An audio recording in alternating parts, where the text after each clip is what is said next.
नमस्कार दोस्तों, weekly current affairs के ये दूसरे लेक्चर में आप सभी का स्वागत करता हूं मैं।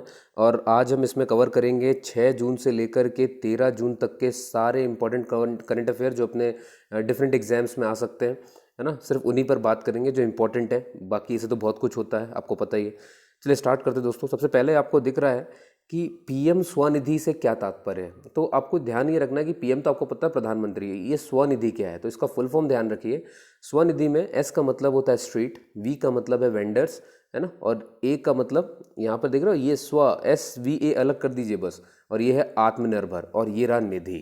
ठीक है, तो इसलिए लिखा गया है पीएम स्व, है ना, स्व, ये स्व अलग है, ये दिख रहा है ना, ये एस फॉर स्ट्रीट वेंडर, और ये आत्मनिर्भर जो अभी चला ही रहे हैं हम अभियान आत्मनिर्भर करके, उस तरह का है, और ये निधि है। तो आप समझ पा रहे हैं, यानी कि जो सड़क पर बेचने वाले लोग हैं उनको आत्मनिर्भर बनाने के लिए निधि बनाई गई है।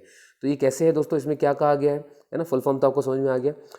आपको एक चीज़ याद रखनी है कि ये जिसे इसे जो मिनिस्ट्री चला रही है उस मिनिस्ट्री का नाम है ministry of housing and urban affairs, है ना, ये अर्बन अफेयर्स है, ये बहुत ध्यान रखिएगा।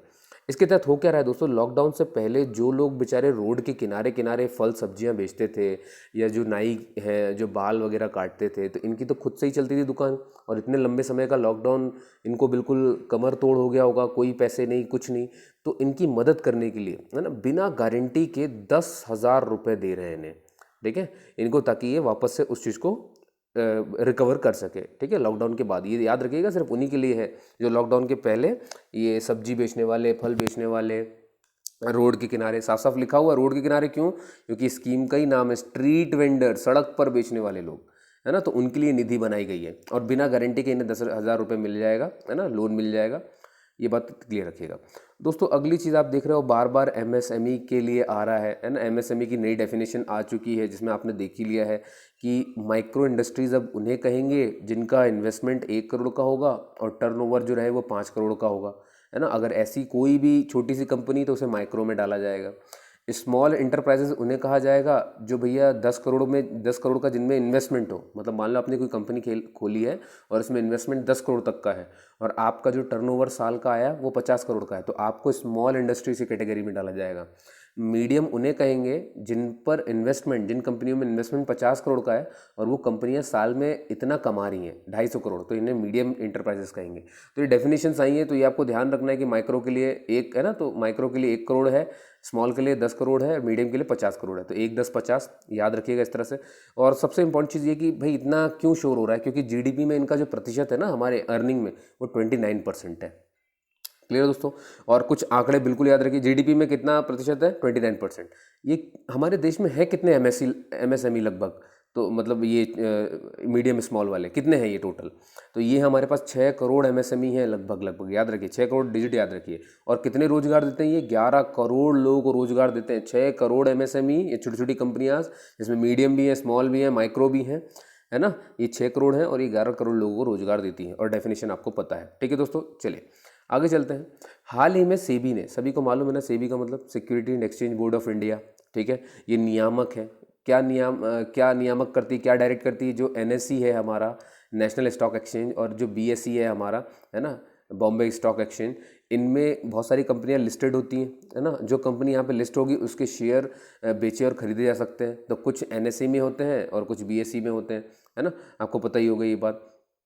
तो इसी की तरह इन्होंने तीसरा भी इंडेक्स बना लिया है ना। ये सारे के सारे एक्सचेंज थे, national stock exchange, Bombay stock exchange, एक और स्टॉक एक्सचेंज बनाया गया है और उसका नाम रखा गया है सोशल स्टॉक एक्सचेंज। तो आपको मालूम है ना सेबी ने ये तीसरा बना लिया है इनके, हमारे पास अब पहले 2 थे अब तीसरे हो गए। अब इसमें साफ साफ लिखा हुआ है सोशल, तो क्वेश्चन यही है कि ये किससे संबंधित है। तो याद रखिए, जो एनएसई और बीएसई थे ये प्रॉफिट वाले एक्सचेंज थे, है ना, स्टॉक एक्सचेंज थे एनएसई बीएसई। लेकिन ये जो सोशल है, दिख रहा है ना, सामाजिक, मतलब कि सारे के सारे नॉन प्रॉफिट ऑर्गेनाइजेशन इसमें लिस्ट किए जाएंगे, है ना। कौन सा ऐसे नॉन प्रॉफिट ऑर्गेनाइजेशन, जैसे कि आपने सुना होगा एक अरविंद हॉस्पिटल करके है। अरविंद हॉस्पिटल आंखों का ऑपरेशन कराता है और बिल्कुल मुफ्त में कराता है, गरीबों के लिए, सबके लिए, है ना, कोई पैसे नहीं लेता है। तो दिख रहा है नॉन प्रॉफिट ऑर्गेनाइजेशन है ये। तो इस तरह की इंडस्ट्रीज़ को अब इसमें लिस्ट किया जाएगा। ये बात क्लियर हो रही दोस्तों, है ना। इससे हाँ, ये याद रखिएगा कि स्टॉक एक्सचेंज जो बन रहा है ये नॉन प्रॉफिट ऑर्गेनाइजेशन के लिए है, बस इतना ध्यान रखिए। ठीक है, चलिए, तो नया बन गया, आपको ये भी याद हो गया। अगला है दोस्तों, आपने देखिए 2 तरह के साइक्लोन आपने देख ही लिया, एक निसर्ग है, एक अम्फन है। है ना। तो बताना ही चाह रहा हूँ मैं आपको कि साइक्लोन निसर्ग किन राज्यों को प्रभावित कर गया, है ना। अब अगर आपने नक्शा देखा हुआ है तो आपको पता ही है कि ये इधर पड़ता है अरब सागर, इधर पड़ता है बे ऑफ बंगाल, है ना। यहाँ से आया था अम्फन तूफान, है ना, और यहाँ से आया था क्या अपना निसर्ग तूफान। और इधर अपना गोवा महाराष्ट्र पड़ता है, तो महाराष्ट्र के नॉर्थ एरिया को टच किया किसने, निसर्ग ने। तो यही इसका आंसर भी कि निसर्ग ने किस राज्य को प्रभावित किया, महाराष्ट्र और गुजरात, है ना। तो इधर से आया था अरब सागर से, कौन था, निसर्ग था, निसर्ग इधर से आया था। और इधर से कौन सा आया था भैया, अम्फन, बे ऑफ बंगाल से। तो पश्चिम बंगाल वगैरह मिलेंगे और उड़ीसा मिलेगा। तो पश्चिम बंगाल उड़ीसा को असर किया अम्फन ने, और गुजरात और महाराष्ट्र को असर किया अपने निसर्ग ने। ठीक है दोस्तों, तो ये आप टेबल भी यहाँ पे पढ़ सकते हैं। कई बार दोस्तों ये जो आप साइक्लोन वगैरह देखते हैं, इसमें क्वेश्चन ये बन जाता है कि जो भारत है इसका ये पश्चिमी तट है, मालूम है ना, ये पूर्वी तट है, सॉरी ये पूर्वी तट है, और ये वाला इसका पश्चिमी तट है। ठीक है, तो क्वेश्चन ये आता है कि पश्चिमी तट पर कम चक्रवात आते हैं, मतलब यहाँ पर बहुत कम चक्रवात आते हैं, बिल्कुल कम आते हैं, है ना। लेकिन वहीं पूर्वी तट पर बहुत ज़्यादा तूफान आते हैं। तो ऐसा क्या है कि इस तरफ बहुत ज़्यादा साइक्लोन्स आते हैं और इस तरफ बहुत कम साइक्लोन्स आते हैं। ठीक है दोस्तों, तो आपको दोनों पता होनी चाहिए। फिर से बोल रहा हूँ, ये पूर्वी तट है, यहाँ पर साइक्लोन बहुत ज़्यादा है ना। लेकिन ये पश्चिमी तट है, यहाँ पे साइक्लोन बहुत कम है, बहुत कम। ऐसा क्यों होता है, ऐसा क्या डिफरेंस है। तो दोस्तों आपको तीन तरह की चीज़ें याद रखनी, तीन डिफरेंस होता है ना। ये देखिए डायग्राम पे भी देखते चले जाइएगा। एक होता है तापमान, एक होता है लवणता यानी कि नमक की मात्रा कितनी है पानी में, और एक है कि वाष्पीकरण कितना तेजी से हो रहा है। अब देखिए आपको इतना पता होना चाहिए कि हमारा जो अरब सागर का एरिया है ना, यहाँ पर तापमान कम है, ठीक है, टेम्परेचर यहाँ पर कम है, लेकिन बंगाल की खाड़ी में जो टेम्परेचर है वो ज़्यादा है। अब तापमान ज़्यादा होगा तो वाष्पीकरण किधर ज़्यादा होगा दोस्तों, है ना। अगर इधर का पानी जल्दी इवेपोरेट होगा, जल्दी से हवा बनना शुरू हो जाएगा, गैस बनना शुरू हो जाएगा, मालूम है ना आपको। लेकिन यहाँ का तापमान कम है तो जल्दी से हवा नहीं बनेगी। अब दूसरा रीज़न, तो आपने देख लिया एक तापमान और एक वाष्पीकरण। एक और चीज़ मैटर करती है दोस्तों, और वो है सैलिनिटी। सैलिनिटी लवणता कहते हैं, जिसे नमक की मात्रा कहते हैं। अब आपको क्या लगता है दोस्तों, अगर आपने ज्योग्राफी अच्छे से पढ़ी हुई है, नदियों के बारे में अच्छे से पढ़ा है, तो आपने देखा होगा भारत की अधिकांश मैक्सिमम नदियां जो है बंगाल की खाड़ी में जाती हैं। अब अगर बंगाल की खाड़ी में जा रही हैं ये नदियां, तो ये मीठा पानी है नदियों का। तो अगर इधर ही आ रहा है तो यहाँ पर जो समुद्र का पानी होगा वो खारा होगा कि कम खारा होगा, वो कम खारा होगा, क्योंकि भाई नदियाँ जो है मीठी हैं तो यहाँ मिल रही हैं, तो ये कम खारा पानी रहता है, मतलब यहाँ पे नमक कम है, आप इतना ध्यान रखिए। लेकिन यहाँ पर तो बहुत कम आती हैं नदियाँ भी है, नर्मदा, है ना, ऐसा कुछ करके इसमें कुछ एक नदियाँ आती हैं, तो यहाँ पर कम नदी आ रही है, मतलब यहाँ का पानी ज़्यादा खारा है, समझ गए।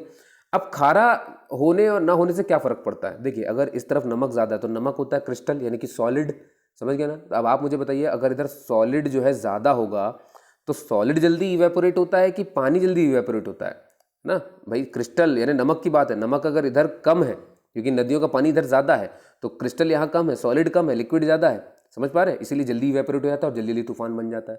लेकिन यहाँ तो तापमान भी कम था तो इवेपोरेशन पहले ही कम था, और ऊपर से आपने भैया यहाँ पर नमक की मात्रा ज़्यादा है तो क्रिस्टल ज़्यादा है, तो वो जल्दी इवेपोरेट भी नहीं होता है। इसी वजह से जो है आप देखोगे पूर्वी तट पश्चिमी तट पे आपको साइक्लोन्स जो है वो कम मिलेंगे, लेकिन वहीं पश्चिमी तट में आपको साइक्लोन्स जो है वो ज़्यादा देखने को मिलेंगे। क्लियर है दोस्तों, तीन रीज़न याद रखिएगा। आपको क्वेश्चन आ सकता है, ए तापमान, बी लवणता, सी वाष्पीकरण, डी सारे के सारे। तो याद रखिएगा ये सारे के सारे हैं, और एक और ई रहेगा, इनमें से कोई नहीं, है ना। और कभी कभी ऐसे भी ऑप्शन रहते हैं कि केवल ए बी सी, केवल ए बी और सी, केवल ये, समझ पा रहे हैं ना, इस तरह से क्वेश्चंस आते हैं और आए भी हैं, तो याद रखिएगा। चलिए आगे चलते हैं दोस्तों। अगला है कि आपने देखा कि अभी हाल ही में यूएस प्रेसिडेंट ने जो हमारे डोनाल्ड ट्रंप हैं, उन्होंने एक ऑर्गेनाइजेशन को टेररिस्ट ऑर्गेनाइजेशन घोषित करने का जो है बात रख दी है ना, कि मतलब हम उसे टेररिस्ट ऑर्गेनाइजेशन में रख देंगे। तो ये क्वेश्चन बहुत ज़रूरी हो गया है, कौन सा ऐसा ऑर्गेनाइजेशन है, ये एंटीफा है, ठीक है। इसमें एंटी अलग है और ये एफ का मतलब होता है फासिस्ट, तो एंटी फासिस्ट ऑर्गेनाइजेशन, है ना, यानी रंग भेद के खिलाफ है ये, कि मतलब रंग भेद नहीं होना चाहिए, ऐसा ये ऑर्गेनाइजेशन है, ठीक है। तो इन्होंने बहुत दंगा मचा दिया है। क्यों मचा दिया, क्योंकि आपने देखा है कि एक ब्लैक आदमी वहाँ पर मारा गया जिसका नाम जॉर्ज फ्लॉयड था, उसकी हत्या हो गई थी एक पुलिस वाले के चलते, क्योंकि ये नकली नोट से सामान खरीद रहा था, तो पकड़ में जो है इसके गले पे प्रेशर पड़ा और ये मर गया। तो इस बात का बहुत वहाँ पे हवा फैल रहा है, आपको पता ही है। तो ये एंटीफा ऑर्गेनाइजेशन इसी के खिलाफ आया हुआ है, क्योंकि पुलिस जो था वो गोरा था, आप समझ रहे हैं, और ये मरने वाला काला है। तो जब भी ऐसा होता है तो यही चीज़ें वहाँ पे होती है, और ये इस तरह के ऑर्गेनाइजेशन आते हैं और दंगे फसाद करवा रहे हैं, ये सब करवा रहे हैं। इसीलिए डोनाल्ड ट्रंप ने धमकी दे दी कि मैं इस ऑर्गेनाइजेशन को टेररिस्ट ऑर्गेनाइजेशन घोषित कर दूंगा। क्लियर है दोस्तों? चलिए आगे चलते हैं। अब कुछ बात कर लेते हैं इन इन्वेस्टर्स की। देखिए दोस्तों, आपको एक चीज़ याद रखनी है। मैं पहले इस क्वेश्चन पे आ जाता हूँ। देखिए, मूडी, फिच, S&P, ये तीन कौन सी एजेंसीज? आप सुनते हर बार हो, आपको कभी कभी न्यूज़ में भी देखने को मिलेगा, लेकिन आपको पता नहीं होता है कि ये क्या है, तो पढ़ने में मज़ा नहीं आता। याद रखिए दोस्तों, कभी कभी यही पूछ लेगा कि मूडी, फिच एंड S&P क्या है, तो याद रखिए क्रेडिट रेटिंग एजेंसीज है। अब आपको दिख रहा है क्रेडिट रेटिंग, ये रेटिंग है, रेट करती हैं इंडिया को, यूक्रेन को, रशिया को, चाइना को, USA को, इन कंट्रीज़ को ये रेट करेंगी। लेकिन किस मामले में रेट कर रही है? इन्वेस्टमेंट, है ना, व्यापार। भाई कितना व्यापार किसी कंट्री में किया जा सकता है, कितने अच्छे हालात हैं वहाँ के, कितने अच्छे नियम हैं, इन्वेस्ट करने लायक है कि नहीं है। मतलब कि कहीं ऐसा तो नहीं कि वहाँ पे लेबर लॉज बहुत कठिन हो, क्योंकि अगर लेबर लॉज बहुत ज़्यादा टाइट होते हैं तो फिर जो कंपनीज़ हैं वो आराम से काम नहीं करवा सकती हैं उनसे। लेबर लॉस कहीं कहीं तो ऐसे भी हैं कि भाई लेबर को नौकरी से निकाला नहीं जा सकता है, तो फिर कंपनी को दिक्कत आती है कि भाई मान लो मैं एक बार रख लूँ इसको और ये अच्छा काम नहीं कर रहा है, तो भाई इस कंट्री का तो नियम है कि लेबर को निकाल नहीं सकते, तो मैं तो निकाल ही नहीं पाऊंगा, तो मैं तो लॉस में जाऊँगा। तो समझ पा रहे हैं ना? तो ये सब स्टडी करते हैं ये तीन एजेंसीज, मूडी, फिच, S&P, और रेटिंग देते हैं। तो अभी अपन बात करेंगे मूडी की रेटिंग की, है ना। देखिए मूडी रेटिंग कैसे करता है, थोड़ा सा समझा देता हूँ आपको। जो मूडीज रेटिंग स्केल है वो इस तरह का है। आप देख रहे होंगे मैंने लिखा है ये जो तीन पायदान है ना, ये बता सकता है कि इन्वेस्टमेंट होगा, है ना। इन्वेस्टमेंट आप कर सकते हो उस कंट्री में अगर उसकी रेटिंग हमने यहाँ तक में कहीं से कर दी। अगर इससे नीचे चला गया, ये देख रहा है ना BAA3, ये लास्ट रैंकिंग है, वो भी लोअर ग्रेड स्केल में 3 रैंकिंग आती है, BAA1, BAA2, BAA3, बस ये लास्ट है। मतलब सिर्फ यहीं तक का रेंज है अगर किसी कंट्री में इन्वेस्ट करना है। अगर किसी की रेटिंग मूडीज ने इनमें से कुछ कर दी है, BAA3 तक में कुछ की है, तो मतलब उसमें अभी हालात ठीक है, इन्वेस्ट कर सकते हो। लेकिन अगर उसका BAA3 से नीचे चला गया तो आपको दिख रहा होगा, मैंने लिखा भी है, नो इन्वेस्टमेंट रेटिंग, दिख रहा है ना। मतलब BA1, BA2, ये जो नीचे चले जाओगे आप, ये नीचे चले जाओगे तो मतलब उस कंट्री में इन्वेस्ट नहीं कर सकते हैं।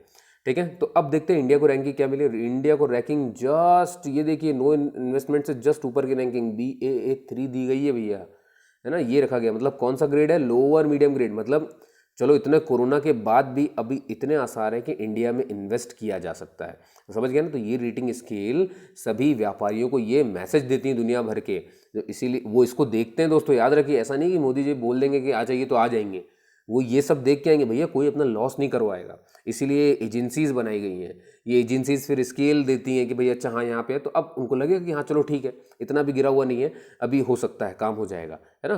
तो अब जिसका हाई ग्रेड में A1, A2 होगा तो वहाँ तो फुल, बिल्कुल फुल जाओ और इन्वेस्ट करो, खूब कमाओ, ऐसा वाला मामला है। तो आप देख रहे हैं इतने बुरे हालात में भी इंडिया लोअर मीडियम के यानी BA3 हासिल करने में कामयाब हुआ है। और यही इसमें पूछा था कि मूडीज़ का इन्वेस्टर सर्विस ने इंडिया को कौन सी रैंकिंग दी है, तो ये BAA3 दी दोस्तों, अब आपको मालूम है ना। और ये आपको मालूम चलेगा लोअर मीडियम ग्रेड में है, ये सबसे लोअर, है ना।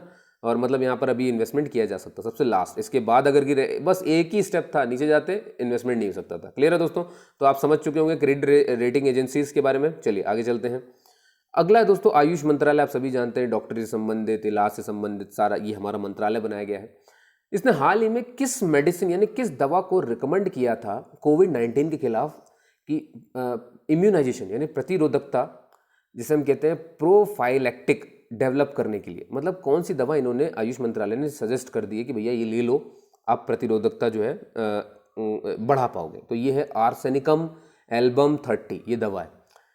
ये क्या है दोस्तों? अभी मैं एक चीज़ आपको बता देता हूँ, ये आयुष मंत्रालय ने कहा है, ठीक है। WHO ने अभी कोई गाइडलाइन नहीं दी है इसको इस्तेमाल करने की, लेकिन आपको याद रखना है आपके साइंस के पोर्शन से, अगर किसी भी एग्जाम में साइंस आता है, जो कि आता ही है, तो इस तरह की चीज़ें आ सकती हैं। आर्सेनिकम एल्बम क्या पूछा जा सकता है? ये नहीं पूछेंगे कोविड-19 ये दवा कौन सी बनाई गई है, कौन सी वो करी गई है, ये तो करंट अफेयर में आ सकता है। साइंस से कैसे क्वेश्चन बनेंगे? आर्सेनिक क्या है? मेटल, नॉन मेटल, याद रखिए एक मेटल है, ठीक है। फिर मेटल की बहुत सारी प्रॉपर्टीज़ होती हैं, लस्टर होता है भाई, मेलिबिलिटी होती है, डक्टाइल होता है ना। इस तरह से ऐसे बहुत सारी इसकी प्रॉपर्टीज होती है, आपको प्रॉपर्टीज़ पढ़नी होगी। जब मेटल पे बात होने लगे मतलब आपको मेटल का वो चैप्टर अब क्लियर होना चाहिए, ज़्यादा नहीं है, 5-6 तो प्रॉपर्टीज़ होती हैं, तो वो सारी क्लियर करके रखिए, ठीक है। फिर मैं आपको एक चीज़ यहाँ पे बताता हूँ कि हाँ कुछ क्वेश्चन और भी बन सकते हैं, जैसे कि ये जो आर्सेनिकम एल्बम है, ये किस तरह की दवा है? ये होम्योपैथिक में है कि एलोपैथिक में है? तो याद रखिए ये होम्योपैथिक ड्रग है, एलोपैथिक ड्रग नहीं है। ये बात क्लियर हो गई? बहुत बढ़िया। आयुष मंत्रालय भैया, ध्यान सुनिए इस बात को। अब बनता कैसे दोस्तों? देख, आर्सेनिक मेटल ले लो, और डिस्टिल्ड वाटर ले लो। अब डिस्टिल्ड वाटर क्या होता है भाई, एक बार पानी को उबाल दिया जाता है, फिर उबाल करके उसको कंडेंस किया जाता है, यानी ठंडा किया जाता है, और फिर से उसे ठंडा पानी बना लिया जाता है। समझ गया ना, उबाला, ठंडा किया, अब ये पानी बन गया। इस ठंडे पानी में आर्सेनिक को मिला देंगे और बन जाएगा आर्सेनिक एल्बम 30। ठीक है, ये इस तरह से काम करता है। तो डिस्टिल्ड वाटर याद रखिएगा, उबला हुआ पानी को ठंडा करके करते हैं, तो ठंडा कर दें और फिर इस्तेमाल करें तो वो डिस्टिल्ड वाटर कहलाता है। अब अगला दोस्तों, आपने देखा होगा कोहला हाइड्रो पावर प्रोजेक्ट बहुत चल रहा है। ये कोहला हाइड्रो पावर प्रोजेक्ट का निर्माण किसके द्वारा किया जा रहा है, अब आपसे पूछा जाएगा। तो याद रखिए, क्या इंडिया, पाकिस्तान, चाइना, ये चाइना के द्वारा किया जा रहा है, पाकिस्तान के द्वारा नहीं किया जा सकता है। ठीक है, हाँ वो अलग बात है कि ये बन पीओके में ही रहा है, पाक ऑक्यूपाइड कश्मीर में, है ना, वहाँ पे बन रहा है। वहाँ पे गिलगिट बाल्टिस्तान है दोस्तों, है ना, पीओके में गिलगिट बाल्टिस्तान, वहाँ पर ये डैम बनाया जा रहा है। ठीक है, चाइना बना रहा है डैम, ये ध्यान रखिए। और चाइना क्यों बना रहा है, क्योंकि इन दोनों का एग्रीमेंट है इकोनॉमिक का, कौन सा, क्या कहते हैं उसे, सीपीईसी, यानी कि चाइना पाकिस्तान इकोनॉमिक कॉरिडोर। इसके तहत चाइना पीओके के गिलगिट बाल्टिस्तान में एक डैम बना रहा है, जिसका हमने विरोध भी किया है। गिलगिट बाल्टिस्तान को तो आप बहुत अच्छे से ध्यान रखिए, है ना। गिलगिट बाल्टिस्तान और भी क्यों फेमस है दोस्तों, गिलगिट बाल्टिस्तान में ही आपने देखा होगा एक बहुत ही पवित्र होन्जू, है ना, होन्जू करके, होन्जू एक पवित्र चट्टान है, और इस चट्टान पर महात्मा बुद्ध की मूर्ति जो है, चित्र उकेरा गया है ना, वहाँ पर उकेरा गया है, एक चट्टान में महात्मा बुद्ध की चित्र को उकेरा गया है। ये भी अभी चर्चा में है, तो आपसे पूछा जा सकता है कि होन्जू पर्वत कहाँ है, तो याद रखिए ये भी गिलगिट बाल्टिस्तान में है। और गिलगिट बाल्टिस्तान कहाँ है, ये पाक ऑक्यूपाइड कश्मीर में है। और पाक ऑक्यूपाइड कश्मीर के गिलगिट बाल्टिस्तान में ही चाइना किसके तहत, चाइना पाकिस्तान इकोनॉमिक कॉरिडोर के तहत एक डैम बना रहा है, और उस डैम का नाम है Kohla hydro power project. Clear है दोस्तों, है ना। याद रखिए होन्जू पर्वत है, होन्जू, है ना, अभी मैंने आगे इसके बारे में बताया भी है। होन्जू पर्वत भी यहीं आता है, वहाँ पे महात्मा बुद्ध की जो है मूर्ति चट्टान पर जो है उकेरा गया। क्योंकि इस चट्टान के ऊपर क्या हुआ है, क्यों इशू बन गया, क्योंकि अभी यहाँ पे पाकिस्तान के झंडे लगा दिए गए, ये लगा दिया गया, है ना, पीओके में, और डैम बना रहे हैं, तो ये सब चीज़ चल रही है वहाँ पर।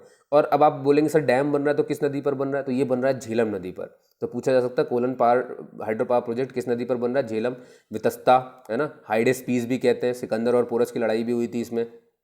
हाइडेस पीस नदी, इंडस नदी इंग्लिश में कहते हैं, झेलम कहते हैं, हाइडेस पीस कहते हैं। क्लियर हो रहा है दोस्तों। और बाकी तो आप चाइना को जान ही रहे हो, अभी चाइना का एक यान भी है, सबमर्सिबल उन्होंने भेजा था।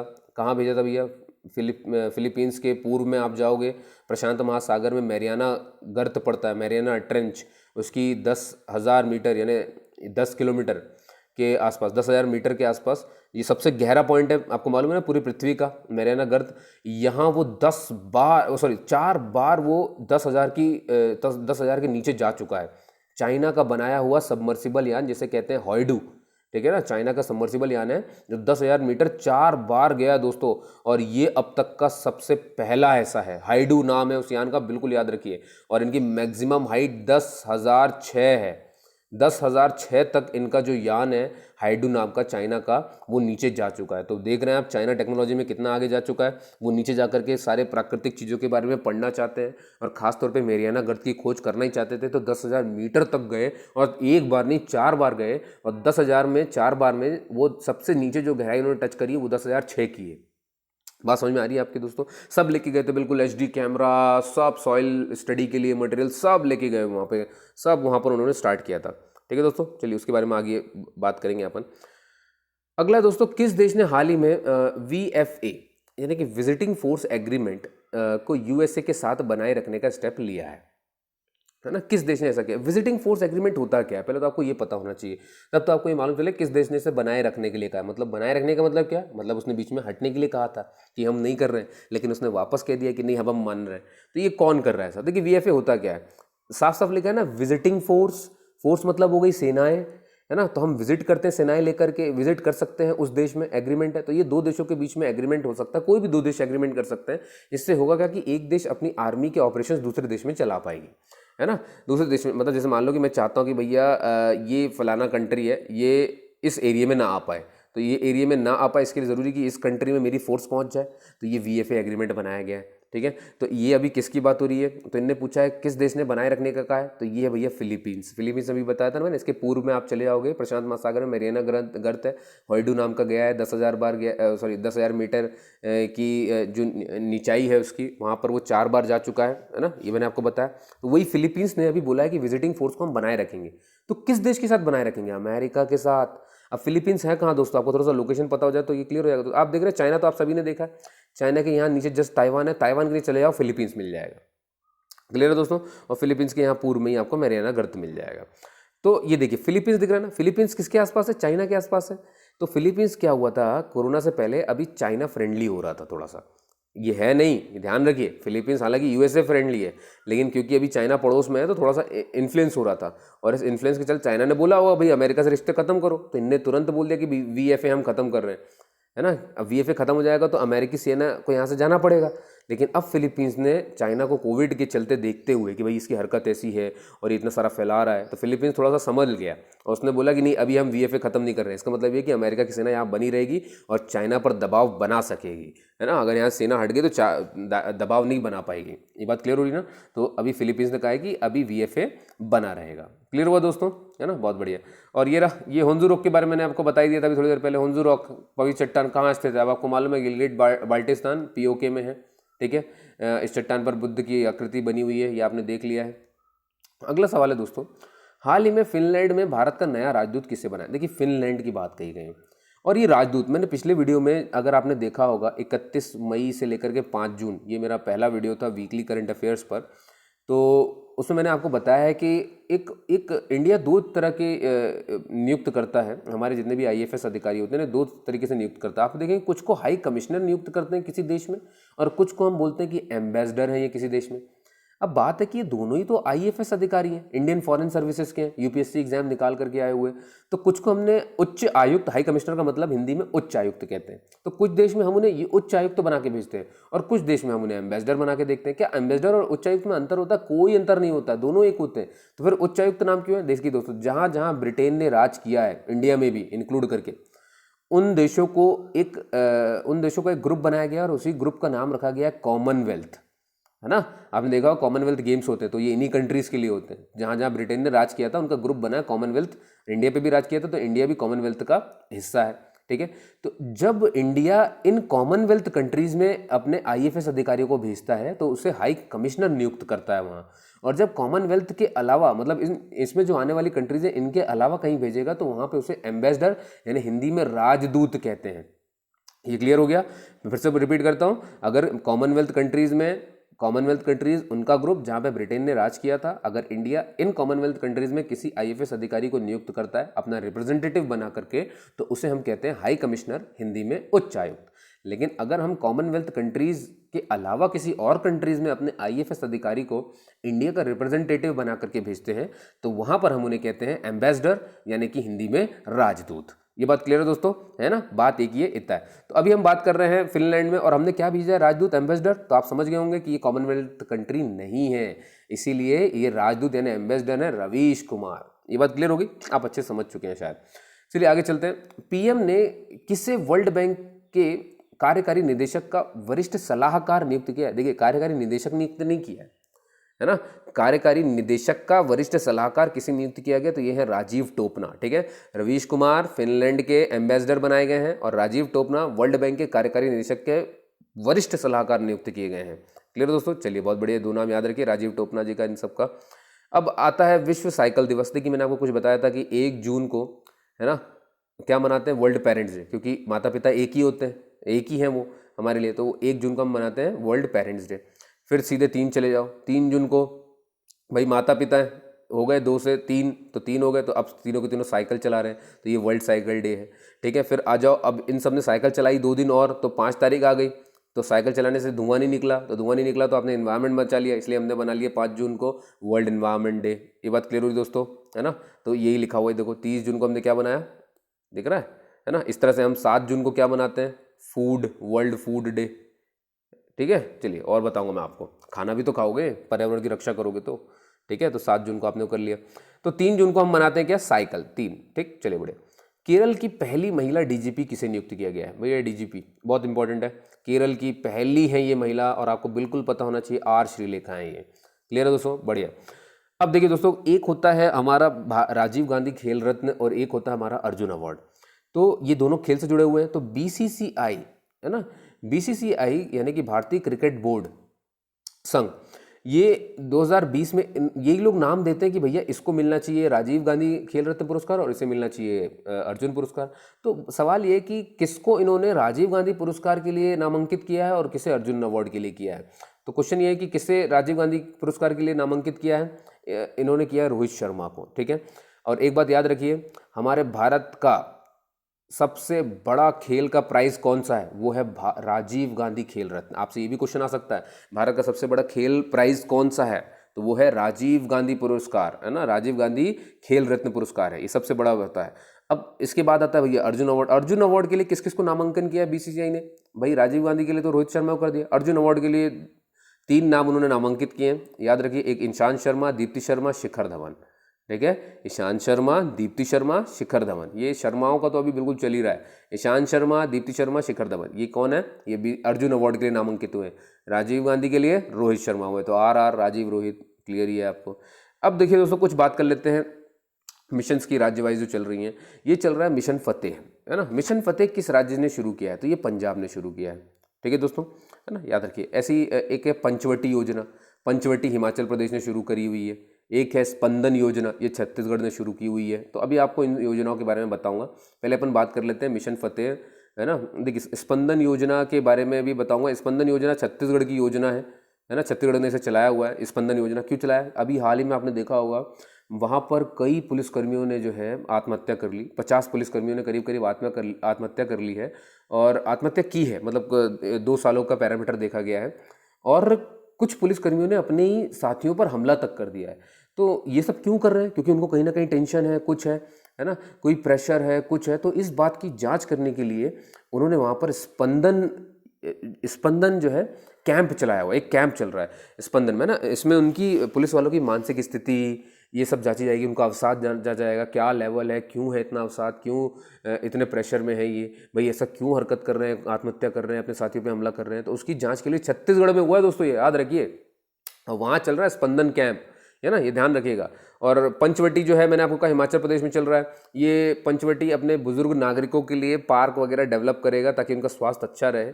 इससे 2 काम हो जाएंगे हिमाचल प्रदेश के पंचवटी योजना चलाने से। एक तो ये हो जाएगा कि भैया इसके तहत जब पार्क डेवलप होगा तो पार्क डेवलप करने के लिए आदमी लगेंगे, और आदमी लगेंगे तो मतलब उनको नौकरी मिल रही है। और अगर यही नौकरी मैं मनरेगा के थ्रू दे दूँ तो मनरेगा स्कीम भी काम करती चली आएगी। तो बात है कि मनरेगा स्कीम के तहत वो पार्क डेवलप किया जाएगा।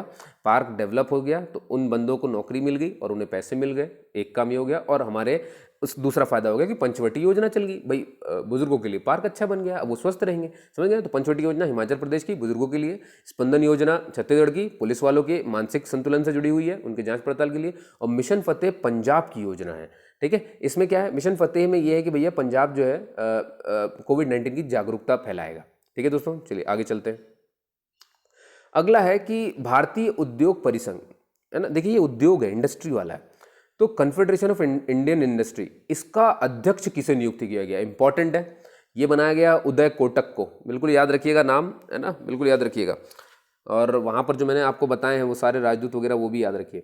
अगला दोस्तों एक प्राइज़ ले लेते हैं, जैसे कि व्यास सम्मान आपने सुना ही है ना। ये व्यास सम्मान किसने बनाया दोस्तों, पूछने वाला हूँ मैं आपसे कि 2019 का व्यास सम्मान किसे मिला, लेकिन क्वेश्चन ये आया था कि व्यास सम्मान किसके द्वारा दिया जाता है। तो याद रखिए के बिरला फाउंडेशन के द्वारा दिया जाता है, ठीक है। और अभी मैं बात करने वाला हूँ 2 शर्माओं की फिर से। तो इस बार 2019 का जिसको मिला है वो कौन है, वो है नासिरा शर्मा, ठीक है। ये नासिरा शर्मा है जिसे 2019 का मिला है। अब ये भी पूछा जा सकता है कि नासिरा शर्मा को व्यास सम्मान 2019 का दिया गया, उन्हें किस उपन्यास के लिए दिया गया है। तो याद रखिए ये 2014 में उन्होंने एक उपन्यास लिखा था जिसका नाम था कागज की नाव, है ना। ये कागज की नाव जो था, इसके लिए उन्हें 2019 में अब व्यास सम्मान दिया गया है नासिरा शर्मा जी को। क्वेश्चन ये आ सकता है तो फिर सर ये व्यास सम्मान शुरू कब हुआ था, तो सबसे पहला किसको मिला था, और ये बिल्कुल इंपॉर्टेंट है दोस्तों। तो याद रखिए सबसे पहला व्यास सम्मान अगेन वो शर्मा ही है, और वो है रामविलास शर्मा, ये सबसे पहला लेने वाले हैं। और के बिरला फाउंडेशन ने इस व्यास सम्मान का जो है स्थापना की थी 1991 में। और 1991 में जब स्थापना की तो सबसे पहले ही देना था, तो 1991 में ही दिया था रामविलास शर्मा को। और अभी 2019 का मिल रहा है और ये दिया है हमारे नासिरा शर्मा जी को। ये बात क्लियर होगी दोस्तों, चलिए बढ़िया। लेकिन क्या ये सबसे बड़ा पुरस्कार है उपन्यास का, बिल्कुल नहीं। याद रखिए साहित्य का सबसे बड़ा सम्मान ज्ञानपीठ पुरस्कार है। और सेकंड नंबर में आता है व्यास सम्मान, जो कि के बिरला फाउंडेशन का है, जिसे मिला है नासिरा शर्मा को, और पहला मिला था रामविलास शर्मा को।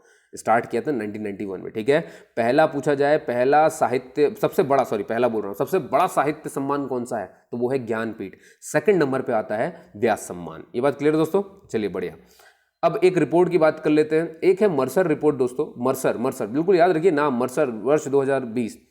मर्सर किससे जुड़ा हुआ है, पहले तो याद रखना है। किस रिपोर्ट को जारी करता है, किस तरह की रिपोर्ट जारी करता है? रहन सहन की लागत, यानी कॉस्ट ऑफ लिविंग, यानी आप किसी शहर में रहते हैं तो वो शहर कितना महंगा है, इसे कहते हैं कॉस्ट ऑफ लिविंग सर्वे। तो कॉस्ट ऑफ लिविंग सर्वे से जुड़ा हुआ कौन सी रिपोर्ट है हमारी? मर्सर वर्ष है। आपके सामने बहुत सारी रिपोर्ट रख दी जाएगी और क्वेश्चन पूछा जाएगा कि रहन सहन के लिए कौन सी रिपोर्ट जारी होती है, तो याद रखिए वो मर्सर की होती है। अब ये मर्सर ने भाई जब कॉस्ट ऑफ लिविंग निकाली होगी तो शहरों का स्टडी किया होगा, तो कौन सा शहर जो है भारत का सबसे महंगा है रहने सहने के लिए मर्सर के हिसाब से दोस्तों, है ना? और मर्सर पूरे विश्व की रिकॉर्ड निकालता है, याद रखिए, है ना? लेकिन भारत का सबसे महंगा कौन सा है? भारत का सबसे महंगा है मुंबई, लेकिन पूरे विश्व में इसकी रैंकिंग है 60। वर्ल्ड का 60वें नंबर का सबसे महंगा है। वर्ल्ड का सबसे नंबर 1 महंगा कौन सा है? हांगकांग, है ना? सबसे महंगा भैया ये देखो हांगकांग है, पूरी दुनिया का सबसे महंगा। भारत का सबसे महंगा नंबर 1 मुंबई, लेकिन पूरे वर्ल्ड में इसकी रैंकिंग 60 है। और इसके बाद क्रम से चलते जाइए, न्यू दिल्ली आता है ना? मुंबई के बाद सबसे महंगा न्यू दिल्ली है, फिर न्यू दिल्ली के बाद सबसे महंगा चेन्नई है। देख रहे हो आप, मुंबई चले जाओ महंगा है, दिल्ली चले जाओ महंगा, और चेन्नई चले जाओ तमिलनाडु, वो भी महंगा है दोस्तों। तो ये 3 मर्सर के हिसाब से बहुत महंगे हैं, है ना? और आपको मालूम है ना मुंबई 60वें रैंक की। हाँ, एशिया में पूछा जाए कि एशिया में फिर इसकी हालत की, एशिया में मुंबई का 19वां रैंक है ना? ये देखिए मैंने लिखे हुए, सारे लिखे हुए हैं, आप पढ़ सकते हैं यहाँ पर आकर के। वर्ल्ड में 60, इंडिया में तो फर्स्ट है ही है ना? वर्ल्ड में 60 है, और एशिया में बात करें तो 19वीं रैंक है इसकी। क्लियर है दोस्तों? मर्सर की रिपोर्ट थी। अगेन इंपॉर्टेंट क्वेश्चन है फूड सेफ्टी। फूड सेफ्टी के ऊपर अभी आपको देखने को मिलेगा, मैंने आपसे कहा ना 7 जून फूड वर्ल्ड सेफ्टी डे मनाते हैं हम। ठीक है, तो याद रखिए फूड सेफ्टी पे बात हुई होगी। फूड सेफ्टी को ध्यान में रखते हुए किस संस्था ने देखिए एक अवार्ड स्टार्ट किया है, ईट राइट यानी सही खाओ अवार्ड की स्थापना की है। ठीक है, अब बात है किस संस्था ने की है, फूड सेफ्टी के लिए की तो भैया हमारे भारत की है FSSAI, यानी कि फूड सेफ्टी एंड स्टैंडर्ड। ये देखिए food safety and standards authority of India, FSSAI, ये इसको फुल फॉर्म याद रखिए, बिल्कुल पूछा जा सकता है। ठीक है, इसका हेडक्वार्टर आप जानना चाहें तो न्यू दिल्ली में है। इसके चेयरपर्सन और CEO दोनों अलग अलग, इसलिए ध्यान रखिए दोनों के नाम में से कुछ भी पूछा जा सकता है। CEO पूछा जाए तो अरुण सिंघल है, लेकिन चेयरपर्सन पूछा जाए तो याद रखिए रीता त्योतिया, है ना? रीता त्योतिया है, और CEO इसके अरुण सिंघल। इसके 6 रीजनल ऑफिसेस है दोस्तों, 6 जगह पर है भारत में। एक दिल्ली, गुवाहाटी जो कि असम में आता है, मुंबई जो कि महाराष्ट्र का है, कोलकाता पश्चिम बंगाल, कोचिन केरला, चेन्नई तमिलनाडु। क्लियर है दोस्तों? और इसमें आप देखिए ना मुंबई सबसे महंगा, और फिर उसके बाद दिल्ली, और फिर उसके बाद चेन्नई। देख रहे हो आप, दुनिया की सबसे महंगी सिटियों में से 3 में FSSAI है, तो ये वहाँ पर रखना ही है ना। आप समझ पा रहे हैं ना मेरी बात? बहुत बढ़िया। तो खैर मैंने आपको ये बताया, चेयरपर्सन इसके रीता त्योतिया है और CEO इसके अरुण सिंघल है दोस्तों। ठीक है, फूड सेफ्टी अवार्ड क्या शुरू हुआ है? ईट राइट अवार्ड किसने शुरू किया है? FSSAI, न्यू दिल्ली, रीता त्योतिया, अरुण सिंघल, याद रखिएगा बस। ठीक है, चलिए आगे चलते हैं। और ये रहा किस देश ने महासागर के नीचे विश्व के सबसे गहरे बिंदु, याद है ना मैरियाना ट्रेंच, जो कि फिलीपींस के पूर्व में पड़ता है, तक पहुंचने का कीर्तिमान अपनाया? तो किसने करा है दोस्तों? चीन। और मैंने बताया था ना हाइडू, है ना, ये इसका मानव रहित, इसमें मानव नहीं है, ये सबमर्सिबल जिसका नाम है हाइडू 1 ने ये कारनामा किया है। ये आज तक कभी नहीं हुआ दोस्तों, पहली बार हुआ। हाइडू याद रख लो इस बात को, ये 4 बार 10,000 मीटर के नीचे गया, और मैक्सिमम जो इसने टच किया है वो 10,907 मीटर है। ठीक है, याद रखिएगा इस बात को। चलिए ना, ये तो आपने देख ही लिया था, चाइना के बारे में बता दिया था मैंने आपको। नेशनल फर्टिलाइजर लिमिटेड के अध्यक्ष व प्रबंधक निदेशक यानी कि मैनेजिंग डायरेक्टर MD किसे बनाया गया है? ये नेशनल फर्टिलाइजर है, आपको पता ही है, खाद उससे जुड़ा हुआ। तो ये बने भैया वीरेंद्र नाथ दत्त, है ना? बस सीधा क्वेश्चन आएगा, सीधा याद रखिए, वीरेंद्र नाथ दत्त। भारत का कौन सा समुद्री बीच, ये बहुत इंपॉर्टेंट है, देखिए हमारे पास बहुत सारे समुद्री बीच हैं, तो ऐसा कौन सा समुद्री बीच है जिसमें जैसे एशिया में ब्लू फ्लैग सर्टिफिकेशन पाने वाला पहला समुद्री बीच बन गया पूरे एशिया में? ध्यान से देखिए, विश्व में नहीं बोल रहा हूँ मैं, एशिया में भारत का ऐसा कौन सा बीच है जो पहला बीच बन गया जिसे ब्लू फ्लैग सर्टिफिकेशन मिला है? ठीक है, ब्लू फ्लैग सर्टिफिकेशन क्यों मिलता है? ब्लू फ्लैग सर्टिफिकेशन, इसका मतलब ये कि वहाँ पे इन्वायरमेंट फ्रेंडली और क्लीन बीचेस है वो, है ना, इन्वायरमेंट से संबंधित है वो। तो ये है भैया हमारे उड़ीसा का बीच जिसे कहते हैं चंद्रभागा बीच। ठीक है, उसे दिया गया है ब्लू फ्लैग सर्टिफिकेशन। सिकॉम, सिकॉम याद रखिए दोस्तों, सिकॉम ही वो है जो हमारे जो बीचेज है ना, ये जो आप देख रहे हैं चंद्रभागा बीच, इनको डेवलप करता है। तो जब से अब एशिया का सबसे पहला बीच बन गया है उड़ीसा का चंद्रभागा बीच, जिसे ब्लू फ्लैग सर्टिफिकेशन मिल चुका है, और ये सिकॉम की वजह से ही मिला है। क्योंकि सिकॉम है क्या, सिकॉम करता क्या है, सिकॉम का ही काम होता है तटीय क्षेत्रों के प्रबंधन करता है। ये तटीय क्षेत्र जितने भी है ना, तो अब तटीय क्षेत्र में बीच आते हैं तो उनको करता है। सिकॉम किसके अंडर में काम करता है, पर्यावरण मंत्रालय। तो आपको नाम दिख ही रहा, पर्यावरण से जुड़ा हुआ है, तो तटीय क्षेत्रों की सुरक्षा उनका प्रबंध करेगा ही। और अगर अच्छा प्रबंध हो जाता है तो इस तरह के सर्टिफिकेट मिल जाते हैं, जैसे कि मिल गया भैया उड़ीसा के चंद्रभागा को ब्लू फ्लैग। तो अब इन्होंने 12 को और ऐसे ही बनाने की सोची है ना। और सीकॉम का फुल फॉर्म याद रखिए, society for integrated coastal management. देख रहा है ना, कोस्टल तटीय मैनेजमेंट, प्रबंधन करने का, तटीय क्षेत्रों का प्रबंधन करता है। तो वही तो लिखा हुआ है यहाँ पे। क्लियर है दोस्तों, सीकॉम याद रखिए, सब याद रखिए। सर्टिफिकेशन किसको मिला, ये सबसे जरूरी चीज है ना, बाकी सब याद रहना रहे, उड़ीसा के चंद्रभागा बीच को। चलिए आगे चलते हैं दोस्तों। अगला है, अंबर नाया नदी कहाँ है, किस देश में है। अंबर नाया नदी दोस्तों आपने देखा होगा, अभी अभी राष्ट्रपति पुतिन ने 20,000 टन डीजल का रिसाव होने के कारण, है ना, अंबर नाया नदी में ही 20,000 टन डीजल जो है रिसाव हो गया था, जिसके कारण से बहुत सारी मछलियाँ, स्पीशीज़ बहुत प्रभावित हुई, बहुत मर गई हैं और अभी मरते जा रही हैं। इसलिए वहाँ पर स्टेट इमरजेंसी घोषित कर दी उन्होंने। तो ये नदी कहाँ है, रूस में है। ठीक है, डीजल का रिसाव होने के कारण जो है स्टेट इमरजेंसी लगानी पड़ गई है, ये याद रखिए। तो अंबर नाया नदी कहाँ है, रूस में। अब इतना ही याद मत रखिए, ये है आपको मालूम होना चाहिए कि वहाँ पर कैस्पियन सागर है, वहाँ पे अरल सागर है। तो कैस्पियन सागर किस किस से घिरा हुआ है, वो देश याद रखिए। अरल सागर के आसपास कौन है, कि भाई कैस्पियन सागर के ऊपर रशिया है ना, कजाकिस्तान है, नीचे तुर्कमेनिस्तान है, अजरबैजान है, ये सारे है ना। तो इस तरह से घिरा हुआ है। तो आपको फिर याद होना चाहिए कौन सा किस कंट्री से घिरा हुआ है। ठीक है, तो अंबर नाया नदी रूस में है। अगला दोस्तों कि आय कमिट अभियान का संचालन कौन कर रहा है ना। ये आय कमिट कौन संचालित करता है, तो याद रखिए ये EESL संचालित करता है। आखिर ये है क्या आय कमिट, ये भैया ऐसा है, इसका उद्देश्य ये है कि सभी नागरिकों को 24/7 ऊर्जा की पहुंच हो जाए और उनकी सुरक्षा सुनिश्चित की जा सके। ठीक है, 24/7 उनकी सुरक्षा, मतलब ऊर्जा देना है, एनर्जी देना है भाई, समझ गए ना। तो ये EESL ने ये अभियान शुरू किया है। EESL का मतलब होता है एनर्जी एफिशिएंसी सर्विसेज लिमिटेड, है ना। एनर्जी को एफिशिएंट तरीके से इस्तेमाल करिए, ये नहीं कि बेफिजूल चल रही है। ठीक है, तो ये आय कमिट के थ्रू वो कर रहे हैं, आय कमिट के थ्रू ये अभियान उन्होंने चलाया है। तो अब मतलब समझ रहे हैं ना, 24/7 सबको ऊर्जा पहुंचाना है और वो भी सुरक्षित तरीके से पहुंचाना है। अगला है दोस्तों, और काफ़ी इंपॉर्टेंट भी है, आपने देखा होगा जो वर्चुअल ग्लोबल वैक्सीन शिखर सम्मेलन हुआ था, ये किसने करवाया है। सबसे पहले तो ये यूनाइटेड किंगडम ने करवाया है ना, ब्रिटेन ने करवाया दोस्तों। वर्चुअल ग्लोबल, ये वैक्सीन का शिखर सम्मेलन है। तो वैक्सीन का शिखर सम्मेलन है, तो गावी को तो आप भूल ही नहीं सकते। क्यों नहीं भूल सकते, क्योंकि गावी को ही अभी अभी भारत ने $15 मिलियन देने का वादा किया है। अब ये गावी है क्या, और इस शिखर सम्मेलन से मोदी जी ने इसे क्यों गावी को 15 मिलियन दे दिए। भाई गावी का फुल फॉर्म क्या होता है, गावी का मतलब है दोस्तों ग्लोबल अलायंस फॉर वैक्सीन्स। दिख रहा है, पूरी दुनिया इकट्ठी हुई है, अलायंस, एक गठबंधन बनाया गया है वैक्सीन बनाने के लिए और इम्यूनाइजेशन करने के लिए। वैक्सीन बनाओ और प्रतिरोधकता लेकर के आओ लोगों में। तो इसका स्लोगन भी यही है, ये देखिए, इम्यूनाइजेशन फॉर ऑल, सबके लिए प्रतिरोधकता, है ना, कि भाई बीमारी से बच सको, वायरस से बच सको। तो ये गावी का काम होता है। तो गावी को कितने रुपए दे दिए हमने, अभी 15 मिलियन दे दिए। ठीक है, क्यों दे दिए, क्योंकि ये सम्मेलन हुआ था, सबकी सुरक्षा की बात है, तो भारत ने अपना योगदान दे दिया, गावी को दे दिया। ठीक है, गावी का फुल फॉर्म याद रखिए, ये जरूरी है ना। अब आपसे पूछा जा सकता है भाई गावी का भाई CEO क्या है, हेडक्वार्टर क्या है, तो याद रखिए गावी का भी हेडक्वार्टर जिनेवा स्विट्जरलैंड में है। इसके CEO हैं सेठ बाकले, है ना, सेठ बाकले, याद रखिएगा। गावी के CEO सेठ बाकले, इसका हेडक्वार्टर है जिनेवा स्विट्जरलैंड में। फाउंडर कौन है, बहुत important, bill and Melinda Gates foundation. Bill Gates को तो आप जानते ही हैं, है ना, पति पत्नी का ये फाउंडेशन है, इन्होंने बनाया है गावी। ये देखिए जरा कितना अच्छा काम करते रहते हैं लोग, वैक्सीन वगैरह बनाने में योगदान है। तो इनको हमने $15 मिलियन भारत ने दिया है कि कर सके। ठीक है, तो इतना याद रखिएगा।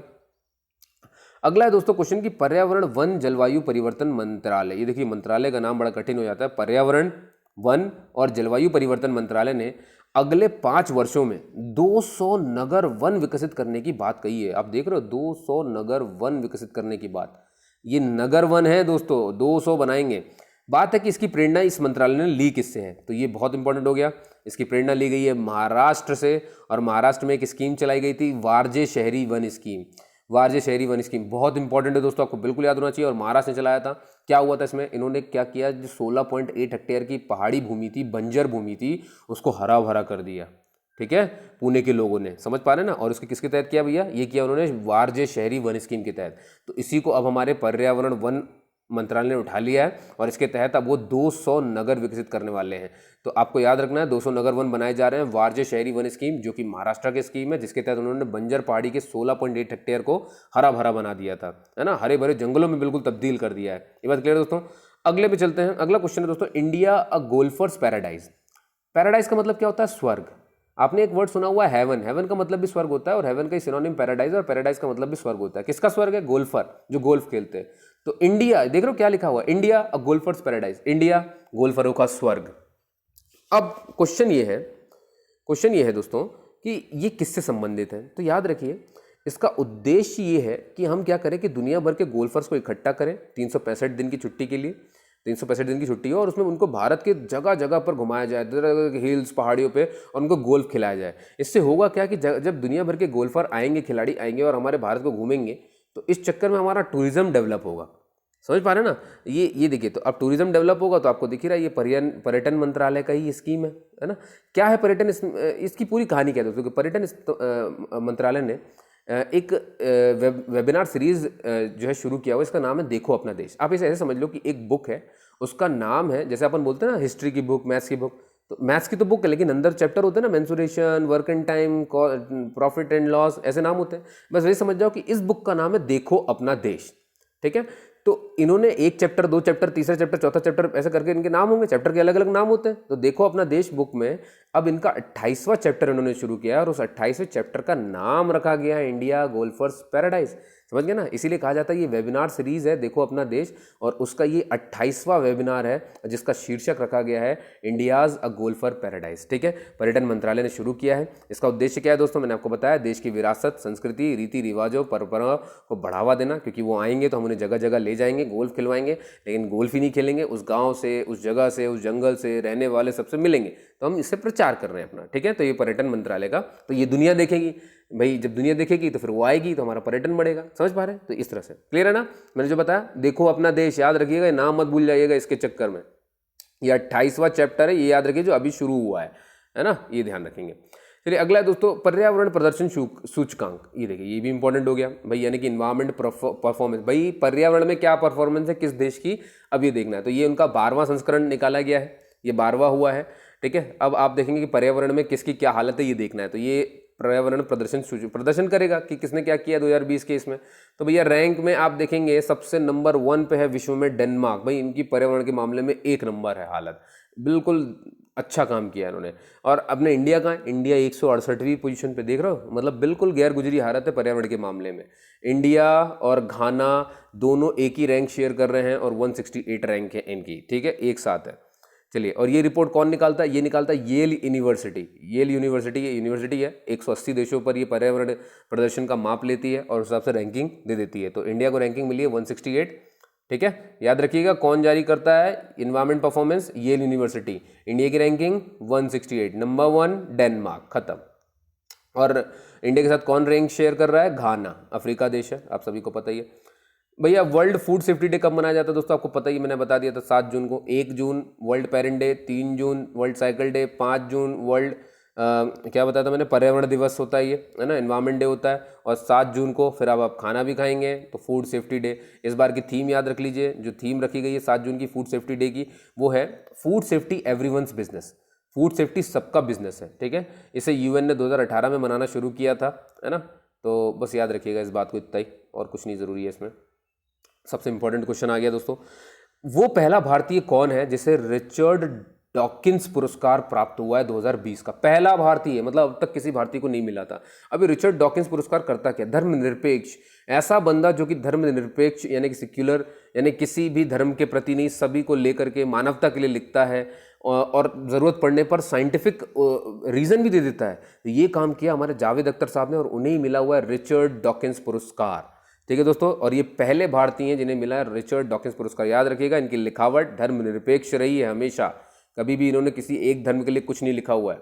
समझ पा रहे हैं ना आप? मतलब किसी एक पक्ष में नहीं जाते, ये धर्मनिरपेक्ष हैं और इसका साइंटिफिक रीजन भी देते हैं, है ना। बहुत बढ़िया, इंसान को इंसान समझते हैं, इसी वजह से इन्हें रिचर्ड डॉकिंस पुरस्कार मिला और ये पहले भारतीय हैं। बहुत इंपॉर्टेंट क्वेश्चन है, आपको याद रखना है।